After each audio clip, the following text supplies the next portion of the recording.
నమస్కారం ఘంటారావానికి స్వాగతం. ముందుగా ప్రధానాంశాలు.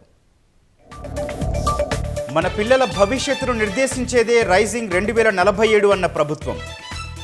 కఠినమైన లక్ష్యాలు నిర్దేశించుకొని ముందుకెళ్తున్నామని వెల్లడి. రేపటి తరాల ఆరోగ్యకర పునాది కోసమే హెల్త్ పాలసీ అన్న సర్కార్. విపక్షాలు అనవసర రాద్ధాంతం చేస్తున్నాయన్న శ్రీధర్ బాబు. రియల్ ఎస్టేట్ కోసమే హెల్త్ పాలసీ తెచ్చినట్లుగా ఉందన్న బీజేపీ. పరిశ్రమలను మూసివేసేలా సర్కారు విధానం కనిపిస్తోందని ఆరోపణ.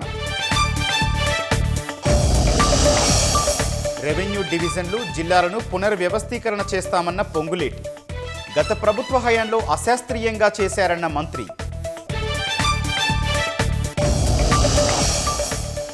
ఎస్ఐఆర్లో భాగంగా ఉత్తరప్రదేశ్లో 2.89 కోట్ల ఓట్ల తొలగింపు. ముసాయిదా జాబితాను విడుదల చేసిన ఈసీ.